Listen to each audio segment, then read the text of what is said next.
Winning cures everything. Now for your hosts, Gary and Chris.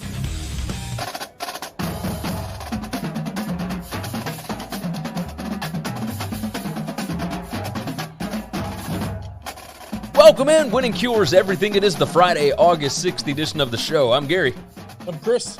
And Chris, a lot of college talk today. Lots going on in the world of college athletics, so we are going to hit on all of it, along with our NFC West previews. That's right, we're knocking out the Cardinals, the Rams, the Seahawks, the 49ers, all that good stuff today. So, before we get started, go ahead and give you guys the rundown. We'll try and do it quickly. WinningCuresEverything.com is the website. Everywhere that you need to be subscribed, everywhere that you need to follow, etc., you can find it right over there. Very easy to do. The podcast, YouTube, Twitch, blah, blah, blah, blah. It's all right there. So go ahead and check that out. If you're not already subscribed on YouTube, go ahead and do that. We have a ton of stuff going up over there. Obviously, we also do the live shows and whatnot over there as well. And the podcast. That helps us out a ton. So go leave a nice 5-star review over on Apple. We would certainly appreciate that. Next up, we got a sponsor. We talked about them earlier this week.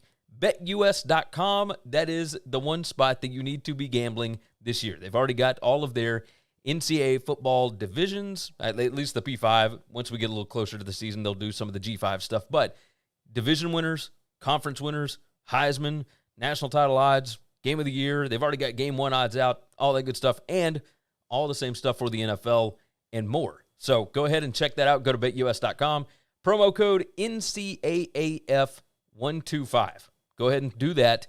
That'll get you a 125% deposit bonus.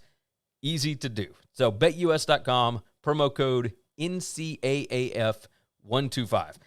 And, of course, the SBR College Football Show. You can go ahead and check that out. Like I said on the Tuesday live show, I am doing the BetUS College Football Show.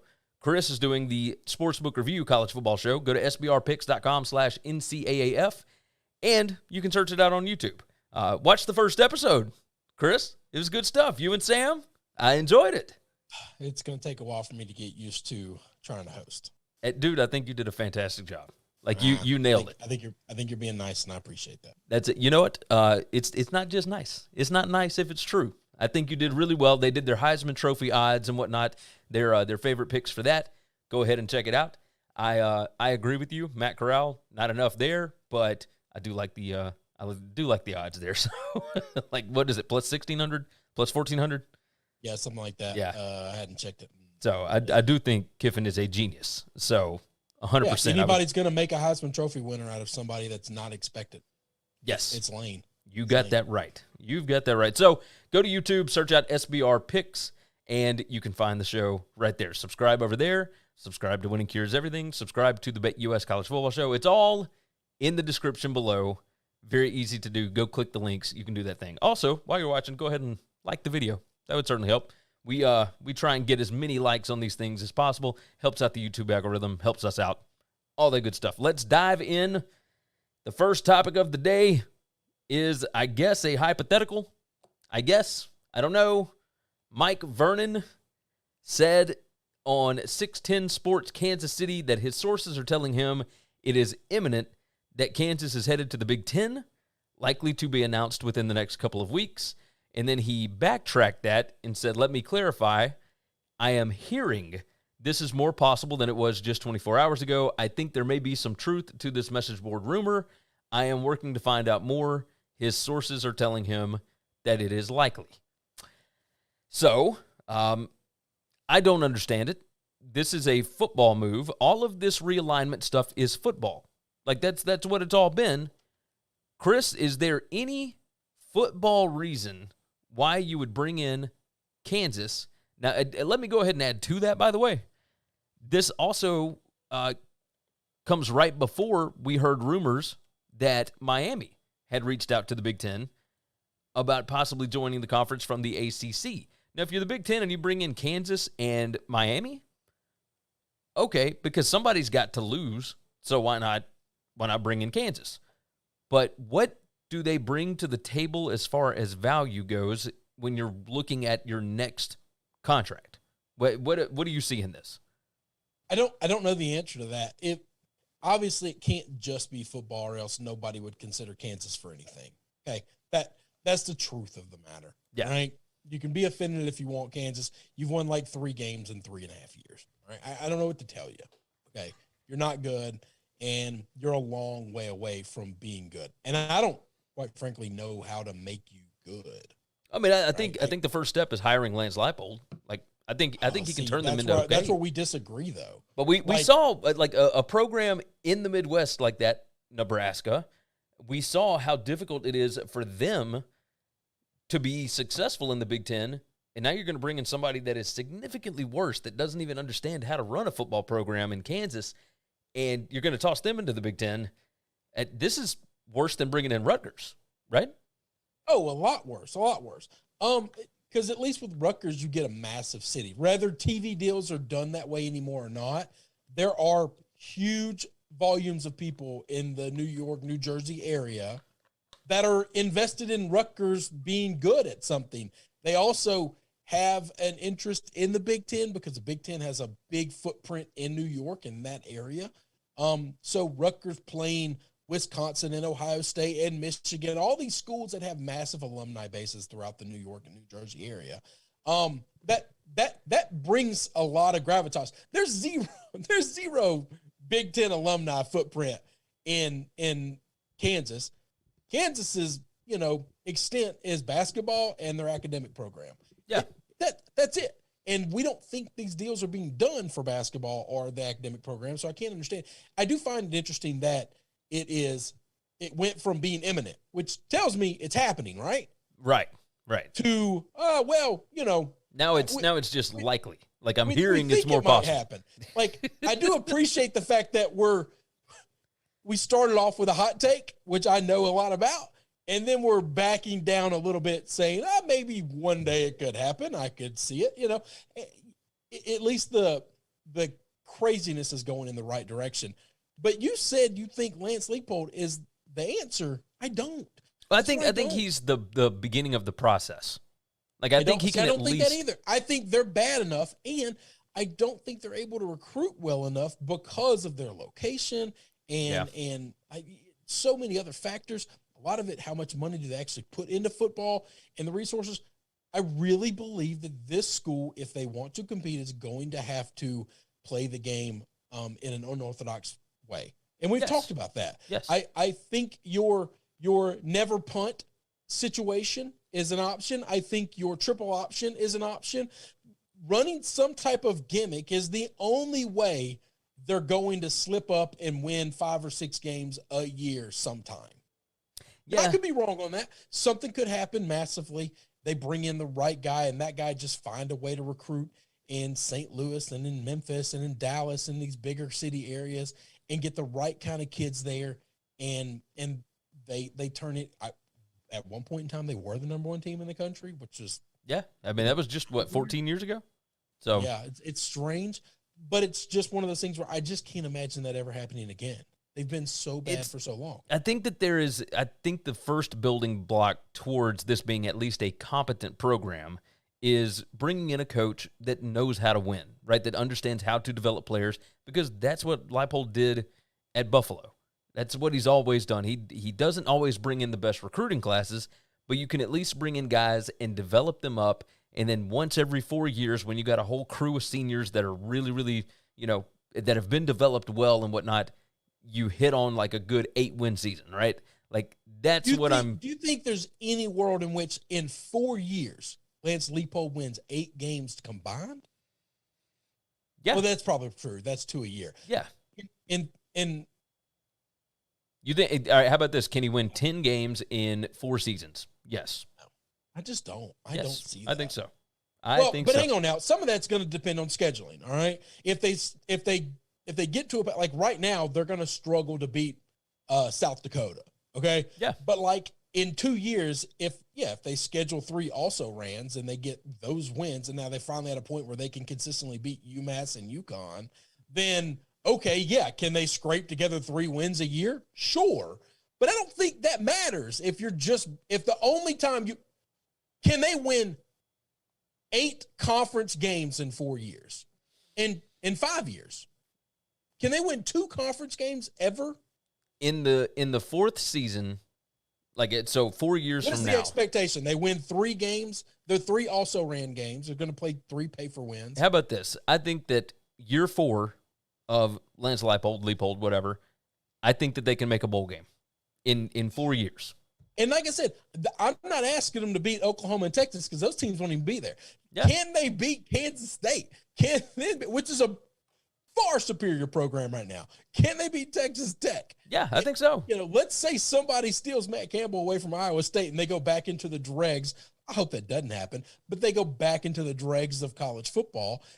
Can they beat those? I'm not asking them to beat Notre Dame. I'm not asking them to beat Alabama. I'm asking them to beat some of the most mediocre teams that we've seen in the country. I have an incredibly high opinion of Lance. I don't think he's magic, Gary. That's the difference. I don't think he has to be magic to I think if Nick Saban took this program over, he would struggle to win 3 games a year. Yeah, you're probably right about that. But I do think player development is such a big deal there, and I know that he can do it. I know that Leipold can do it. So I agree on. So we agree on that. I just think at some point in time you're developing 2 stars into 4 stars, and you might be able to change 1 or 2 to those guys into it.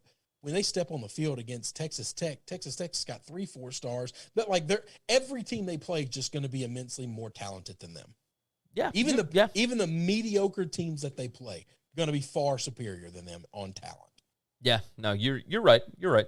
So either way, neither here nor there, the move to the Big Ten doesn't seem to make a ton of sense. Although it didn't make sense for the Big Ten. It's been rumored by a lot of people that this is a very big possibility. Now, one, of course, we understand that the Big Ten is big on academics. Kansas is an AAU school. That's the Association of American Universities. Big time academic, high academic quality. That's the biggest part of this, I think. Kansas, big research institution, all that good stuff. But as far as the football stuff goes, I think it brings nothing to the table. So I don't understand why you would make the move. It absolutely is a negative. You now have, yes, you have teams your other schools can beat up on, but you also now have games that nobody wants to watch. Yeah. When Northwestern has to play Kansas, Northwestern fans are going to be watching the Michigan State game. They're I'm not watching this shit. It is terrible. This is bad TV. I'll watch it for a quarter, and once we're up by 3 scores, I got other shit to do. Okay. Yeah, you're not even getting the fan base of the team that's beating the hell out of the team, right? That's so you're not helping your TV ratings. You're not helping your ticket sales. Nobody's going to that game. Money's getting tighter for people now. I can only afford to go to 3 games a year. Well, guess what's not going to be one of them? Kansas on the field. I am curious because there are so many people talking about how this would boost up the Big Ten in basketball, which doesn't necessarily need a boost, but SEC football didn't need a boost either. I was going to say SEC football didn't need a boost, and that would be, I'm telling you, you're talking about the best conference in basketball the last maybe 2 years, 3 years. Yeah. The ACC is still good, but I think the Big Ten's been from top to bottom better than them. Yes. And yeah, it would, and adding Miami and that, they would become basically the SEC of basketball, I think. I think so as well. But what does that bring to the table? Everybody has said, basketball basically brings 15 cents out of every dollar, with football bringing the other 85 cents. So, but it doesn't cost you anything to bring Kansas in. So hey, I don't know that it's 15 cents to every dollar. It's an extra free 15 cents of whatever. Here's the thing, though. You got to find, in your next TV deal or whatever, you got to find an extra 60 whatever $1 million to be able to pay Kansas so that it doesn't drop the level that's being paid to everybody else, because this would be a split share unless Kansas is willing to come over to the Big Ten for less money. No, that would be a bad deal. I'm telling you, the reason the Big 12 is in this mess is because they're one of the few conferences that has an inequitable contract with their league mates. Okay. The NFL splits everything 32 ways. They don't care that the Jacksonville Jaguars and over the last 20 years, the New England Patriots make the same amount of money. All right. They don't care. All right. One has been one of the worst ran franchises and one has been the best. It doesn't matter. Doesn't matter to them at all. All right. The SEC splits it every way. Vanderbilt gets an equal share as Alabama and Georgia. Like that, it does not matter. Okay. And it's one of the reasons the SEC has gotten as big as strong. The reason I believe that Missouri has been able to grow like wildfire since coming into the SEC, that the reason that every now and then you'll get a South Carolina to win the East, the reason that every now and then that Ole Miss can pop up and State pop up a couple years ago, both competing.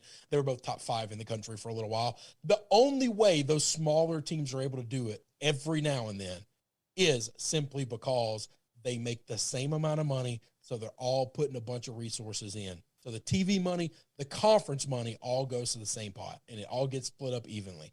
As soon as you start saying, I get a bigger piece of the pie than the other team, even if it benefits my team, it's still a bad deal overall. It's just not a good deal. I don't disagree with you. I don't disagree with that at all. Let's move topics because we just spent 15 minutes on Kansas. Do you think that the Big Ten should bring Kansas in? No, not in the slightest. I just didn't know. It makes no like it makes it, nobody wants to see Kansas play anybody for one. But that could be a right now kind of thing, right? Like obviously that can shift, but I just don't see. I still think in 5 years, if they're just now getting to making a bowl game for the first time ever, and that might be their ceiling, is it still worth it then? Kansas football has never, and probably will never be a valuable TV property. I just can't. So I think it makes no sense. No, I can't imagine that. So anyway. The only reason you would bring them in, I think, would be academics and basketball, and I don't think that that's enough money unless the Big Ten is looking at something completely different. It's very strange. Like the American could use the academics. The Pac-12 doesn't need the academic boost. The Big Ten doesn't. Like I would think they would try to go to the ACC or the American, a conference that could actually use somebody to help pull their academics up. Yeah, you would think so, but those are two conferences full of a bunch of dum-dums. But if you're Kansas and you are used to making, $38 million per season, do you go to an AAC where I think the most you could possibly hope to top out at in the first TV contract would probably be $15 million a school? Well, so you got to stop with the I'm used to making this, okay? I used to have a job paying me $100 million a year, and then that job went away. And so now I got to find a way to live off $50,000 a year. Like that, you know what I'm saying? Like I don't blame Kansas for trying it. Like you can't keep the money at what they're used to because they've gotten a divorce. Yeah. And that lifestyle is gone. No, agreed. That other family had a prenup, and you're not getting a dime of theirs. Like you're going to get a one-time payoff, and then you're on your own, baby. And so I don't think you can just say, well, I'm used to living this way. Well, tough shit. If I'm Kansas, used to living a new way now. If I'm Kansas, I totally understand shooting your shot, going out there so that you can probably try and live off of Michigan and Ohio State's money, right? No, if you're Kansas, this deal's a home run for you. Yeah. But if you're the Big Ten. And I'll tell you this, I actually think it's really good for Miami, too. I didn't even know the Miami aspect of this. Yeah, these are all, you've seen all the reports, Florida State and Clemson reaching out to the SEC. I get it. But I'm just telling you, because Miami is a private school. Yeah. Miami does have really good academics. Miami brings a massive football fan base and legacy history. Miami likes playing Big Ten schools and has a history with Big Ten schools. They're playing Michigan State this year. I actually like that. I don't like the ACC getting weaker because Jesus, if somebody takes Miami and North Carolina, what are we doing? Like at some point in time, do we just say Clemson, sorry? Like you can't be respected as a good school because you're literally playing bums. You've got to leave and go find a bigger conference. I put on Twitter that if I was the SEC, I wouldn't go after Clemson and Florida State. I'd go after North Carolina and Virginia Tech. Like, give me two different states and hope that one of them can do what Clemson has done, right? But I don't know that the state thing matters anymore. Not really. There's cable boxes. Like I would rather have Miami over North Carolina, I think. There's still You're talking about a historic fan base? Well, yeah. But listen to me. There's still 80 million cable subscribers. This is still, you're still trying to get the SEC network at a premium spot in some of these states. And North Carolina's got over 9 million people, population living there. Virginia has over, 7? Virginia's massive. Well, I looked this up the other day. I guess both those fan bases are pretty massive as well. And, it helps out basketball as well. That helps. Right. It helps out academics. Both of them are top 75 schools in the U.S. News and World Rankings. So, that helps. I know our Big Ten friends are laughing at the North Carolina. Oh yeah. They're still number 28 in the U.S. News, and I understand that those are kind of fraudulent. If you've listened to revisionist history, I get that. Yes. But yes. But yes, it still helps out the SEC as far as academics go. But I do think that they bring something for football, and the fact it would be 14 million plus extra cable households that you would bump that subscription rate from 15 cents or whatever it is up to $1. Yeah, whatever which it is. Is it's just added money. So I really don't want the SEC to get any bigger at some point in time. What just are we leave doing? it. What are we doing? Just leave it alone. I feel like I'm taking crazy pills. I don't know what in the hell is going on with the sport. I don't think anybody does at this point. Hey, speaking of that, let's dive into this. The Kansas Senator, Roger Marshall, is calling for the Department of Justice to investigate ESPN's role in Texas and Oklahoma's move to the SEC. Here's his statement, okay? While the terms of the contract are unknown to me, it's important to note the U.S. Supreme Court has decided that the exclusive right to televise all league games is a violation of antitrust laws. While the Sports Broadcasting Act of 1961 was passed to overturn this decision for professional football, college football broadcast packages are not subject to the antitrust exemption in that law. I write today to ask that the DoJ investigate ESPN's role in the potential destruction of the Big 12 Conference and if any anti-competitive or illegal behavior occurred relating to manipulating the conference change or ESPN's contractual television rights. Now, he went to Kansas State for his undergrad and then went to the University of Kansas School of Medicine. But basically, is the Department of Justice going to even look into this? I mean, this is ridiculous. I mean, they've looked into lower stuff. They've looked into lesser important things. So I feel very, very conflicted here, okay? One, the question is very clear. Do you think ESPN tampered? Do you think ESPN broke any violations of tampering rules and laws? That's a loaded question. I think that they let it be known through back channels. I don't think anybody at ESPN reached out to anybody at Texas or Oklahoma. I think it was made known to them, hey, if you stay in the Big 12, your TV contract probably going to go down in 2025. If you move over here, maybe we'll give you a little bump. That's what I think. But at the end of the day, so in the eyes of criminality, legality, if somebody was paid to send that message, it doesn't matter who the actual messenger is, okay? Like if I hired you to break the law, you broke the law and I broke the law. Yeah. Okay. So the word back channel makes this illegal. Everything, it didn't happen. So there's a part of me that you know my libertarian leanings and how I don't like the government getting involved in civil litigation shit between companies.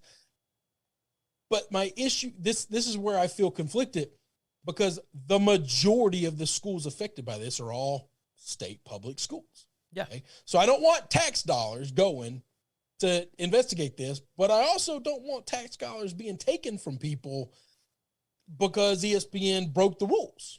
Yeah. Violated some type of rule or whatever. And I don't want some company getting away with, I guess, shady pool.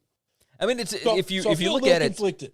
Yeah, and see, I've been conflicted about this whole thing as well, because obviously I've said multiple times I do think it's bad for the sport. However, I mean, it is Oklahoma and Texas's right to move conferences if they feel that it's a better situation for them. That's irrelevant. That is irrelevant. Right. But hold on. It's your. I understand. They can do what they want to do. The issue is that them leaving, Oklahoma and Texas leaving, eliminates a ton of jobs, because those other schools are not worth nearly as much as Texas and Oklahoma. So where they are making $38 million a year in media rights deals, if they have to drop down to 15 or lower, per season. That's a ton of jobs at 8 different schools. Now, 2 of them are private, but 6 other public schools that jobs disappear. Yeah. Never to be made up again.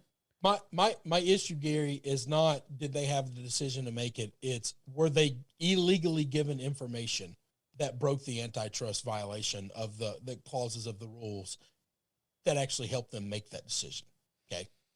So like if you find evidence, then you found evidence. Okay. If you sat down and did the math on your own, you're Texas and Oklahoma, and you said, hey, I don't think this is going to be a good deal for us. Let's break off and join this other club. There's nothing wrong with that. But if somebody leaks, breaks the law, breaks the trust or the spirit of whatever contracts are involved between the Big 12 and the SEC, and leaks information to those schools, and then they make those decisions. Oh, well, shit, this is a bad deal for us. We need to go make it. That they've done just what they're being accused of doing. Well, let's look at it this way. If they, so we all remember, I think it was March when the Big 12 and that bunch reached out to ESPN and to Fox and said, we would like to extend our rights.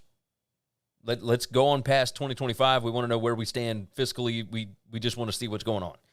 And both ESPN and Fox told them, we're going to wait this thing out. Like, we got to figure out this playoff thing. We don't know exactly what you guys are worth. Let's just hold up. So it wasn't just ESPN. It was also Fox that said, no, we're going to play this out. That happened in March. That happened in March. So do you know why the question got asked in March? Texas under oath has the people who run Texas under oath have recently just said, when did you start talking to the SEC about this? Oh, about 6 months ago. Well, that was earlier than March. They said in the spring is what they said in the Senate meeting. Jay Hartzell said that they reached out to the SEC in the spring. So if that is the tipping point. So if we can find any information that happening before March. But conversations at all. But here's the question. Is it illegal if Texas and Oklahoma reached out to the SEC and the SEC explained, well, yeah, I mean, if y'all join us, we'll make this much. That's not what we're looking for. We're not looking for information of when Texas and Oklahoma reached out to the SEC. We're looking for information of when Texas and Oklahoma got the information that the ESPN is not going to be interested in the Big 12 as it's constituted currently.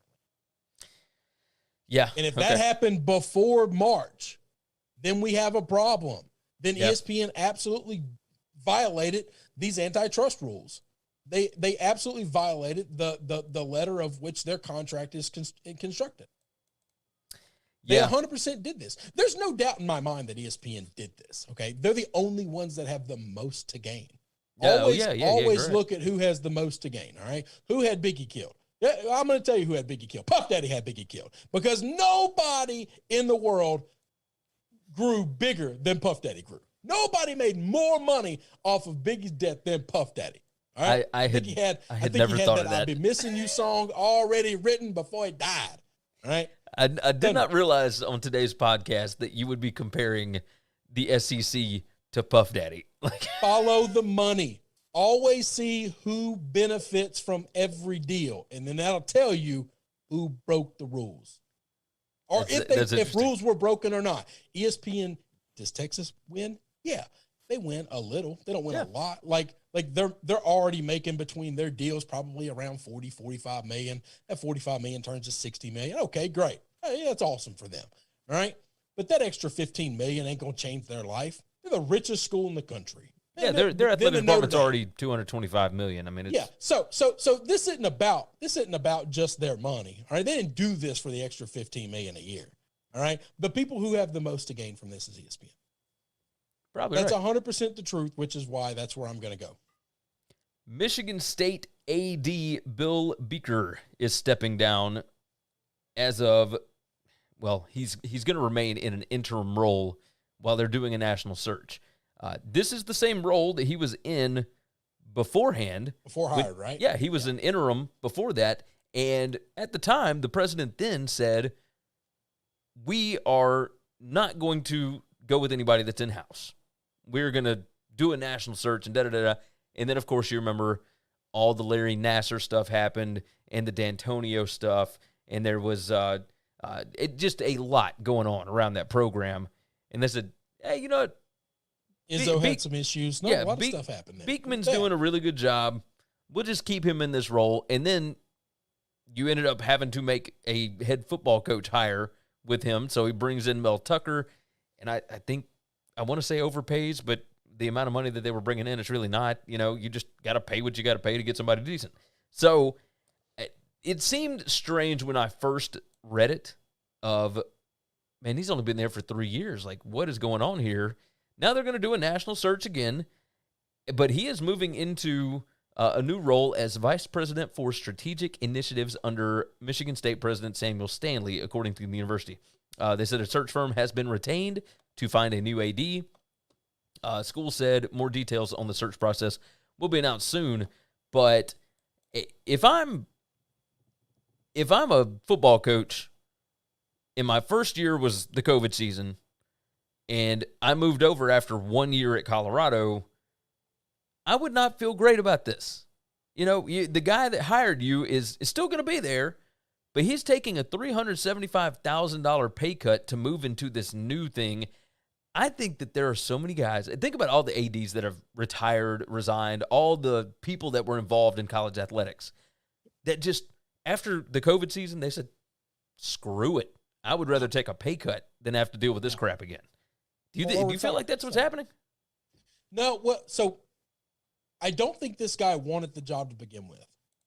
I think he was trusted with it. Yeah. I think he was given the job, and he loves Michigan State, and so he chose to do it.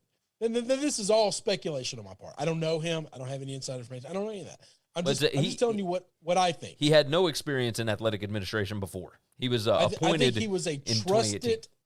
Yeah, I think he was a trusted administrator at Michigan State, and I think he loved Michigan State and wanted the best for them, and so he chose to take on a bad job, which was the athletic director that had to deal with the Izzo and the Antonio and the Larry Nassar crap. Okay, yeah, and he did all of that, and he was a good soldier, and I think now he's sitting here looking at this, and he's dealing with all the bullshit that an athletic director has to deal with. And he says, I don't want this job. I didn't want it to begin with. We were supposed to have a national search and hire somebody else. But nobody wanted the job because of all the chaos that was going on when I took over. So I got stuck with it. Well, now things have settled. Larry Nassar's situation, that guy's locked away for the rest of his natural-born life. D'Antonio is retired. We have a head coach that is stable and has a good contract, and it's time to find the guy that's supposed to sit in this chair, because I don't want to sit in this damn chair. That's what I think is happening. Yeah. That's what I really believe is happening. They took somebody who was trusted, which I'll tell you this, if this is the case, this really was the best guy for the job. The person who doesn't want the power is the person you want, by the way. Like that's who gets it, because he's gonna really do the right thing for the school, just because it's the right thing to do. Yeah, I tend to agree. Now, I tend to agree. I don't know that if I'm Mel Tucker, I'm worried at all. I think I took that job because he got the contract he got, not because he's Mel Tucker, but because he and his agent understood nobody else wants this damn job. Yeah, and it's a hard job. And so I think that contract is strong. If they fire him, they're going to owe him a lot of money. And I don't think he's worried about it, because this is one of those situations where who the hell are you going to hire? Because I don't think anybody else wants to come in and take this job over. I just started rebuilding it. And then also, this is a school that hasn't had turnover in a long time. D'Antonio had this job since Nick Saban, okay? Yeah. And 80% of the people alive watching college football don't even know that Nick Saban ever coached there. That's true. That's true. So I'm just telling you that this is not a place that I don't think if you're Mel Tucker, you're not worried that the new guy coming in is just going to can you for someone else. I also think that the new guy coming in, whoever this individual is, man or woman is, I don't know who wants this job. I think it's going to be a hard job. Yes. Because at some point in time, you're going to deal with the end of Izzo as well. Oh, yes. And then you have to make that hire. I mean, it's just, it could be a disaster. This is not an easy athletic director job by any stretch of the imagination. No, you're right. You are very right. I think it's going to be a tough hire. But I think the reason the turnover is there is because this guy finally says, okay, Nassar's locked away. Let's could you imagine that? Think about that. You get hired to a job that you have no experience in. You're there for 3 years, and in that 3 years, your football coach that's been there forever retires. You deal with a COVID season. You deal with the Nassar violations. Stuff. Yeah, has to deal with a lot of like in trouble kind of violations, and then decides to retire last minute on you. Yeah. So then you got to hire a football coach. I had to hire a new coach. Yeah, you got to hire him in like February. Like in the middle of us kind of getting in trouble for him. Yes, it's just ridiculous. And then Larry Nassar, and then some of the Izzo problems that came up, which I don't think Izzo was involved, but Izzo hired somebody who was a bad it just became a whole thing. Yeah, that was a really hard job. That's one of those situations where it really does take someone who not necessarily the best person for the job, but somebody who loves the school and says, I'm gonna do this shit job for as long as I can do it. Yeah, because your only job is don't embarrass the school any more than we already are. That's those 3 seasons likely took a good chunk of years off his life. Yeah. Oh no. Yeah. I'm going to take a $300,000 pay cut. Absolutely. And now I'm going to go spend the next 3 weeks on the beach. Yes. All right. See ya. Everybody else is going back to school, and I'm going to go find a watering hole somewhere. That's what I'd be doing. Notre Dame's first football game this season is going to be broadcast on the Peacock streaming service. Now, while I have complained in the past about the idea of streaming football games and the fact that it is different time-wise from games that are on, over the broadcast or over-the-air broadcast or DirecTV or whatever, if the game is only going to be available streaming, which, by the way, you have to pay for Peacock to get this. It's not part of the free Peacock thing, which I found surprising. I'm very curious about this. They have NBC owns the Peacock streaming service. They own Notre Dame's rights through 2025. Now, Notre Dame had to agree to this. I am super curious about this because this is the future of college athletics. If this does well, now they're playing Toledo, but if you see some kind of potential here, you start to see some of these other ones that we have brought up in the past, Google, Amazon, whatever, Facebook, whoever, possibly buying media rights to get more eyeballs, live eyeballs that are willing to sit through advertisements for these games. You get more of them involved, and all of a sudden, college athletics has more bidders than just Fox and ESPN, right? So I think it's good to try it out on a game, and the Toledo game is likely the best option. It sucks that it's opening weekend, but this is going to be painful for sports bars and everything else because you can't just flip back and forth. Like you've complained about this. You can't swap from ESPN Plus over to Fox. You can't take my clicker away from me. And that's what's happening. And that's what streaming does is now not only am I going from, so let's say Amazon has all the games, all right? And so this is the way it is with baseball, right? So I have the MLB package and it's tied to my Amazon or whatever. And they have a window of all the games. And so while a game is being played, I can be searching at a smaller part of the screen where all the games are, and then I can scroll over and they all have the score on them and everything else. So I can see, this game's getting close. Let me click over that. And it takes a little longer, obviously, than just swapping the channel on a regular old man TV, but it's still doable.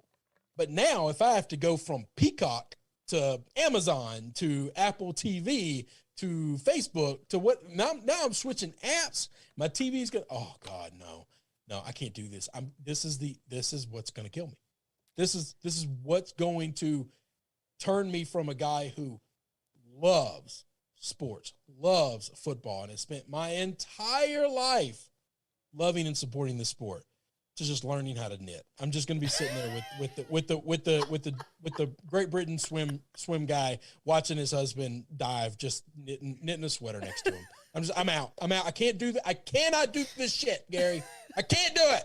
And you know how much I love NBC. I do. You know that they're my out of all of the network channels, they are my favorite, and it's not close. All right, I love Al Michaels. I love Mike Tirico. I love Doug Flutie calling games. I love Chris Collinsworth calling games. Like, they're it, and it's not close, and they're the ones that are ripping my heart out of me. Well, I mean, luckily right now it's only one I'm gonna game. be pissed. Jack Swarbrick said, "We've always strived for innovation in the media space, and our partnership with NBC and Peacock only solidifies that mission. Bringing Notre Dame football to Peacock is just the next step in the evolution of our relationship." You're going to have to get like 5 TVs at the house. All right. So what I assumed was going to happen was they were going to stream it on Peacock, like basically dual feed it. Yeah. For people who have cut the cord and don't have NBC, you can now watch this. Now that I'm all for, because I know a lot of people that come to my house to watch football because they don't get these games because they have cut the cord. Okay. And the same thing is true for the Sunday night football games. All right. Like that is a thing, and that doesn't surprise me. And that's what I assumed was happening. What is going to be on Channel 5 on my TV when this game is going on? Like, they're just gonna play like a rerun of Wheel of Fortune? Well, this is September 5th? What the hell is going to be on NBC when this game is being played? Is there a horse race that day? I'm sure there's not, Gary. I mean, it's Labor Day weekend. There's no chance that they would go up against their own horse race. I wouldn't think so. It's got to be the shittiest TV show you can find. They're not worried about ratings at all. There's zero chance it'll be another sporting event. Their other 6 home games, by the way, will be shown on Peacock and NBC simultaneously. That makes sense. So yeah, the dual stream makes all the sense in the world, and I'll give them that 100%. I'll give you all of it, because now you're getting back into homes of people who have streamed their entire that have chosen to stream. But us old people who don't want this, please don't force us into it, because I love Notre Dame games. I love them. And it's always a game that I'm going to kind of be clicking back and forth on, at least to see the beginning of and to see them come. Like, when we talk about the pageantry of college football, there aren't a lot of these schools where I get into the pageantry, okay? But Notre Dame football is one of them. It's what I grew up with. It's the only football that was allowed on in my house. It's going to be interesting for sure. What they're saying is the game is likely a litmus test for the power of Notre Dame to deliver streams. With Notre Dame's television rights expiring in 2025, the game could deliver empirical evidence to the power that Notre Dame football can deliver to a streaming service. Notre Dame's deal. I hope it's god awful. Well, it says Notre Dame's deal is currently considered under market, and this could be a harbinger for how significantly that changes. I mean, we'll see. I think this is the way that it's going. Like, Notre Dame's not getting enough money for like the SEC deal under market. Yeah. Or ESPN's paying more than they're getting. Or NBC is paying less than what they should be paying. Yes. Okay. So pay them more and dual stream it.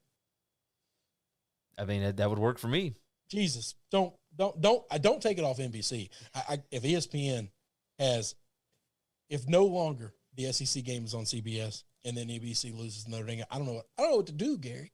No, like, I'm not made for this. My kids might be fine, but I'm not made for this. I have 4 televisions in my man cave because of this.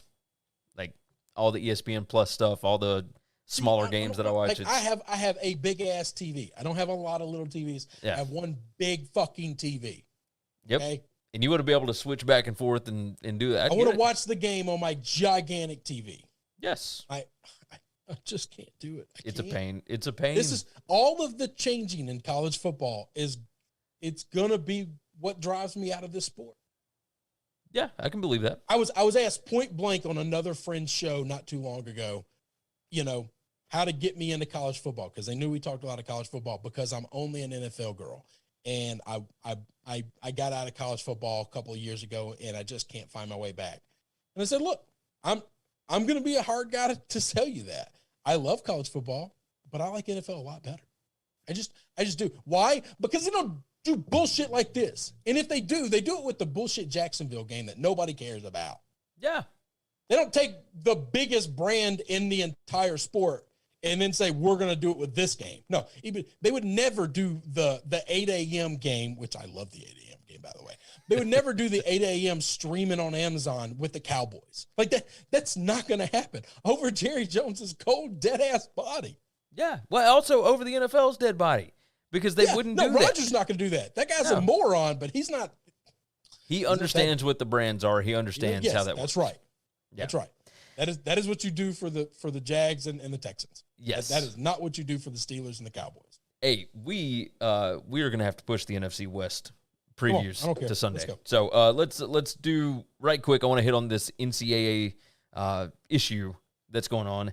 There was a report out that said that the NCAA is going to speed up the IARP stuff. It says they're speeding up investigation of major infractions cases, some of which have lingered for years. Mark Schlabach wrote about this. A couple other guys wrote about this. And they launched this in August of 2019, the IARP, which has yet to fully adjudicate a school case. Now, the first one that they got, if anybody remembers, this is the Independent Accountability Oversight Committee.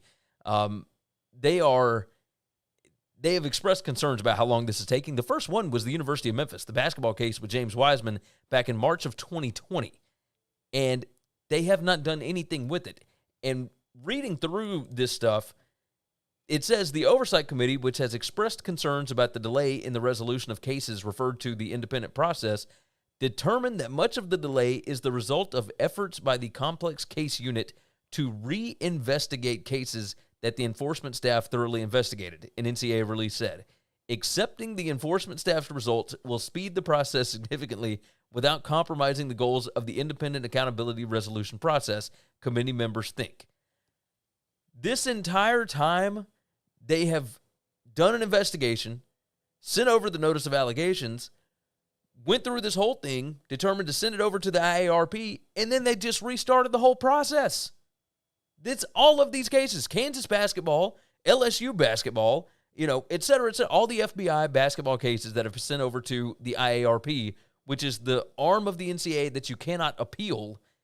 Nothing has been resolved on any of them, and that's the issue, is that these two idiot branches don't trust each other, so they're redoing work. Like, all the NCAA did was basically add an extra branch, an extra layer to this thing to where they don't have to do anything. I don't know why I was surprised when reading this. Maybe it's the fact that the NCAA actually admitted that, hey, yeah, these guys were actually reinvestigating cases.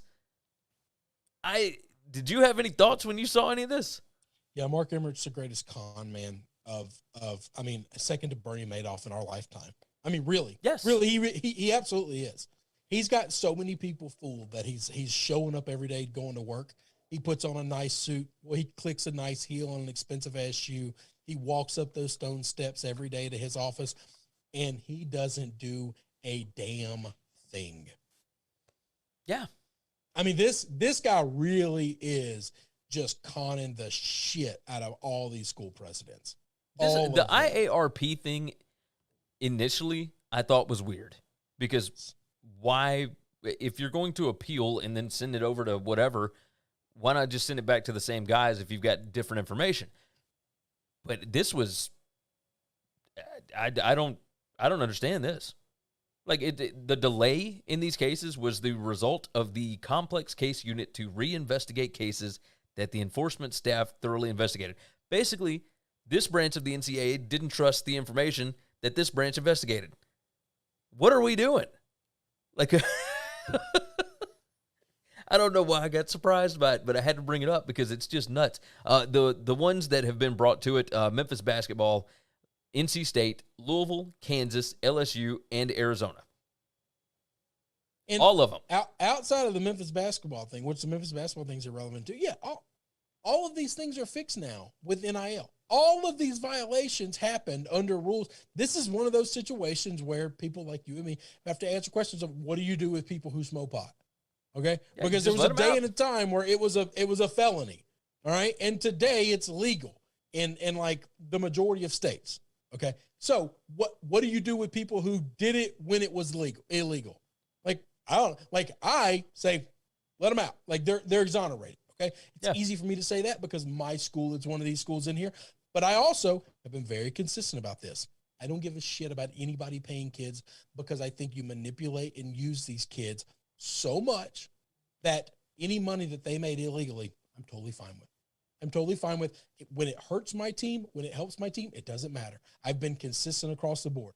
When Ole Miss went through their stuff, I said, I don't care. I don't care. I'm never going to use the word cheating. I'm never going to call them out. Any other school going through this stuff, I don't do it. I don't do it because, A, I know everybody's doing it. So you're only catching certain people. And the only reason you've caught some of these is because the FBI did your job for you, by the way. Oh, yeah, the majority of them. Which is bullshit. You weren't even competent enough to catch them. So if the FBI is going to hand you so many cases. Yeah, the Memphis one was only, that's only a case at all because the NCAA said James Wiseman was eligible. And then right before the first game of the season, they said he was ineligible. That's right. So then and they Memphis said, F you, we're going to go forward anyway. And they wouldn't pay or played him anyway. So, yeah. I'm going to it's say just this. ridiculous. I don't care what happens. If I was all of these schools, I've been very consistent on this. If I was all of these schools, and I know my school is one of them, I don't care. I'd keep going forward with whatever you think is right for your school. And if you've got the right coach, and if you've paid illegally a player, and everyone's saying, oh, you got to fire this guy. Oh, you got to let that kid go. Screw all of that. Yeah. Do what's best for your school and be damned what the NCAA or whoever this other organization says or does. Just keep playing. Just keep playing. Let everybody play you under protest. That's fine. One day the record books are going to show that all these dates didn't exist. They're going to take it all away from you. That's fine. But we're all going to remember what actually happens on the court. Yes. So you do what's best for your school and be damned what those sons of bitches say. And don't forget, we still got that meeting in November where the NCAA may just not be a thing. Not be a thing anymore. Yeah. So if all these people that are saying, I can't believe you got the nerve to not fire this guy. This organization that's after you might not be a thing anymore. Yes. Why would you fire them? No, you're 100% right. If that's the guy you want. If it's the guy you want, then you get to use it as an escape clause and you get out without paying them. That's a great deal. Yes. You're holding all the leverage. Why would you fire them? If you're Auburn, why would you fire Bruce Pearl? You wouldn't. Well, now I do nothing. You wouldn't. You wouldn't. You don't fire any of them. If you feel like you got the guy, once again, stick with him. Mark Emmert, con man. We've known that for a little while. But believe I had that, and we've had it for a long, long time. Yes, indeed we have. All right, let's wrap this thing up. You guys have been fantastic. We appreciate all of you for listening, for watching, however it is that you are consuming the show. Please continue to do so. Share the show out. Tell your friends, all that good stuff. Leave nice 5-star reviews, etc. Go to betus.com. Use promo code NCAAF125. And that will give you a 125% deposit bonus. So go ahead and knock it out, betus.com. They have got all of the odds that you were going to need for NFL, college football, baseball, UFC, anything. All of it. They got it all. So go and check it out. There's a link in the description. Go check that out. There's also a link in the description to the SBR Picks YouTube show, the college football show that Chris is now the host of, and my show, the BetUS College Football Show. Links are down there to subscribe to both of those channels. So if you are watching on YouTube or listening to the podcast, click on those links and make sure you are subscribed. And, of course, winningcureseverything.com. Go ahead and check that out. Subscribe where you need to subscribe. Chris, anything else that's broken? No, I was just scrolling through Twitter to see if we've seen anything trending that's hit, but nothing that we haven't already hit on, and we took a long time today. So sounds good to me. All right, you guys have been fantastic. We hope that you have wonderful weekends. We will be back on the Monday show with the NFC West previews, and then we'll move into the AFC West and whatnot. We're going to knock this stuff out. So with that said, you guys take care of yourself, take care of each other, and hopefully all of your tickets cash this weekend. Thanks for checking out Winning Cures Everything. If you want to keep up with us, hit subscribe on YouTube or your favorite podcast app. Visit the website at winningcureseverything.com, or you can like us on Facebook or follow us at Winning Cures, at Gary WCE, or at Chris B. Giannini on Twitter. Share out the show, leave a nice